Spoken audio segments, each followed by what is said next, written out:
mga sisi. Ato na isa kong garden karon. Itong kalsa tapay. Itong tanuman na upuan ba? Itong tanuman ni red onion. Ako'y sili yung mga sisi yung mga lods. Itawag nila nga mandarin. Maurag gid ni ang labuhi. Kay siguro sa yuta mga lods, mga sisi dito siya kuan sa yuta ba. Mas prepare na ko mga lods nga magtanong ng gulay kay sa bulak kay watay kwarta. Kuan ta, kuha na yung tawag anong gulay. Napod mi tangkong mga lods o diripod o napod mi kalabasa mga lods.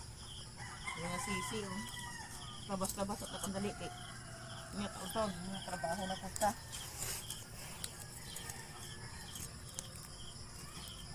Naghantay sa agbutan ng ubo ba ako naman hindi gardinan god ay di pa panuod radani mga lods. Mga sisi na po'y kalabasa o. May daghan mga kuwas kalabasa o. Totally na ano siya yung bunga mga lods. Nagsugod na yung bunga dari oh. Napod siya yung mga bulak. Siya bulak na oh. Bulak na. Magtanong ni po sa kuan. Sa ano ni?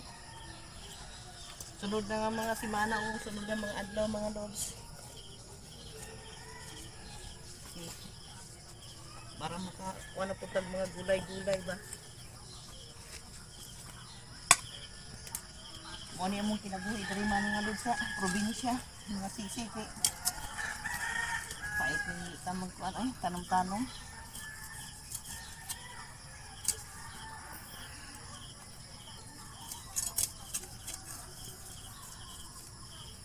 Mga lods, kumusta na din yung mga sisi mga lods?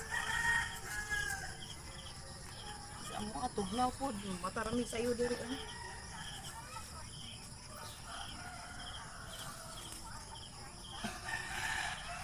Basta-bas sa tani, nalagsa kay kuan.